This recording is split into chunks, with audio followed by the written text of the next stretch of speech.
إيش راح يصير إذا تحولت الأحلام لخطط والخطط لحياة نعيشها؟ برنامج جودة الحياة أحد ركائز رؤية 2030 لتعزيز أسلوب الحياة وخلق بيئة متوازنة نابضة بالفرص. وضيفنا اليوم راح يساعدنا نعيد تخيل المستقبل من زاوية مختلفة، بأن جودة الحياة مو بس شعار بل واقع يتشكل. نرحب بالمستشار في جودة الحياة سلمان الخطاف في جلسة بعنوان جودة الحياة في المملكة تمام. من حلم إلى واقع.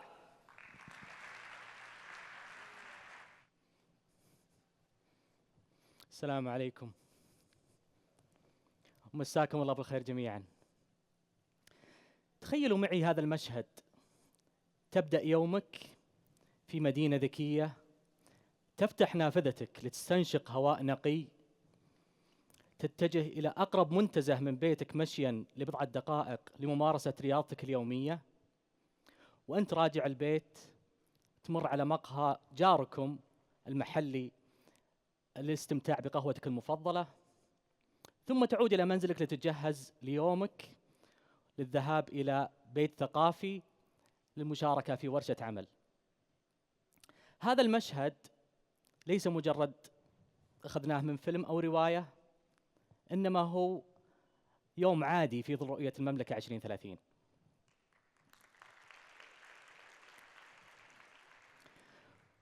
وأنا في الطريق جايكم اليوم رحت أفتح تيدكس حلقات قديمة، بشوف وضع الستيج، الحضور، وش اللغة المستخدمة. فشدني أحد التوكس زي ما يسمونها، اللي كان يتكلم فيها عن قصة تحول خريج من الطب إلى رائد أعمال، وكيف خاض التحديات وأصر على الانتقال من حياة طبيب رغم أنه أكمل دراسته وتخرج من الطب إلى حياة رائد أعمال، لأنه كان يحلم بالخيار هذا وراح شافه في أمريكا وحظي بفرصة لتذوق هذا النوع من التجارب، ثم رجع قال أنا ما أبغى أصير طبيب، أبغى أصير رائد أعمال.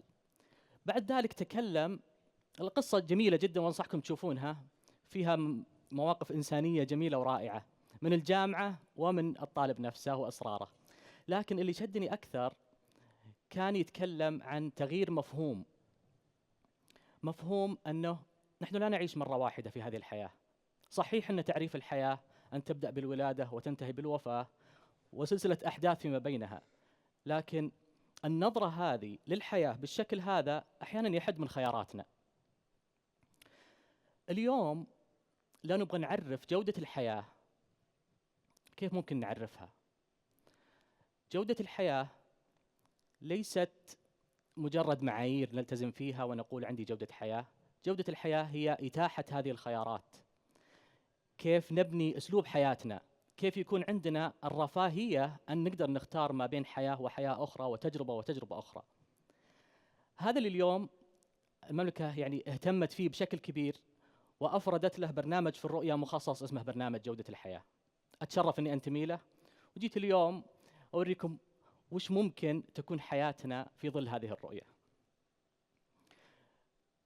اليوم يمكن نسمع في الرؤية عن المشاريع الكبرى، وكثير من المشاريع حولنا في مدينة الرياض وغيرها من مدن المملكة، لكن ودي ناخذها ونشوفها من المنظور اللي تكلمنا فيه قبل شوي، المفهوم حق التجارب وحق إثراء الحياة وإتاحة خيارات، وكيف أن هذه تكون رفاهية لدى المجتمع.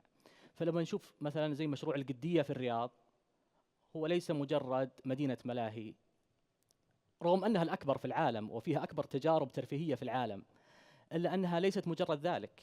هي ليست مجرد مباني، هي ليست مجرد شيء نعرضه للجمهور، بل هي عدد لا نهائي من الفرص، عدد لا نهائي من أساليب التعلم اللي ممكن نتعلمها، عدد لا نهائي من فرص ريادة الأعمال، عدد لا نهائي من فرص التدريب والتعليم، كلها تتاح لنا بوجود مشروع ضخم مثل هذا فيه من الإبداع والابتكار الشيء الكثير.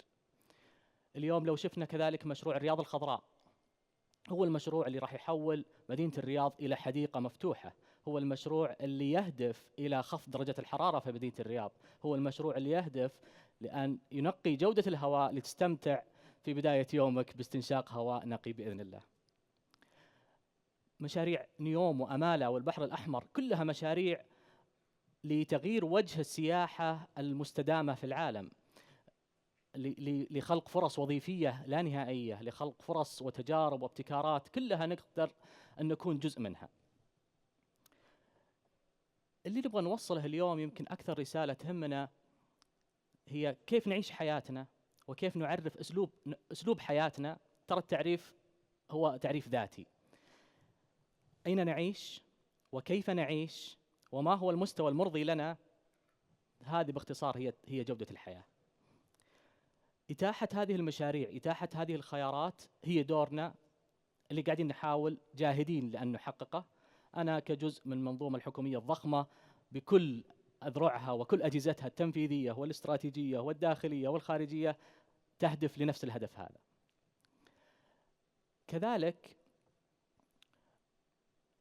جودة الحياة يمكن في مفهومها تنطوي على يعني فرص لا نهائية، مثل الوظائف المستقبلية. كل تجربة تبدأ بطموح، تبدأ بحلم، تبدأ بخطوة للأمام. مهم جدا لأن نعيد التفكير في ذواتنا وأن نرى ما هي الفرص المتاحة أمامنا، ونرى أنها هذه رفاهية أن موجود عندنا هذه النوع من الفرص، لأن نحذو في شغفنا أو في طموحنا أو في شيء نقدر نقدم فيه. أخيراً وليس آخراً، جودة الحياة ليست مجرد مشاريع ومباني، ليست مجرد مشاريع كبرى ولا حتى مبادرات رؤية. جودة الحياة هي إرادة من الدولة وكذلك دور كبير من المجتمع يقوم فيه من خلال المشاركة في ذلك. كيف نقدر نشارك؟ الأبواب لا حصر لها.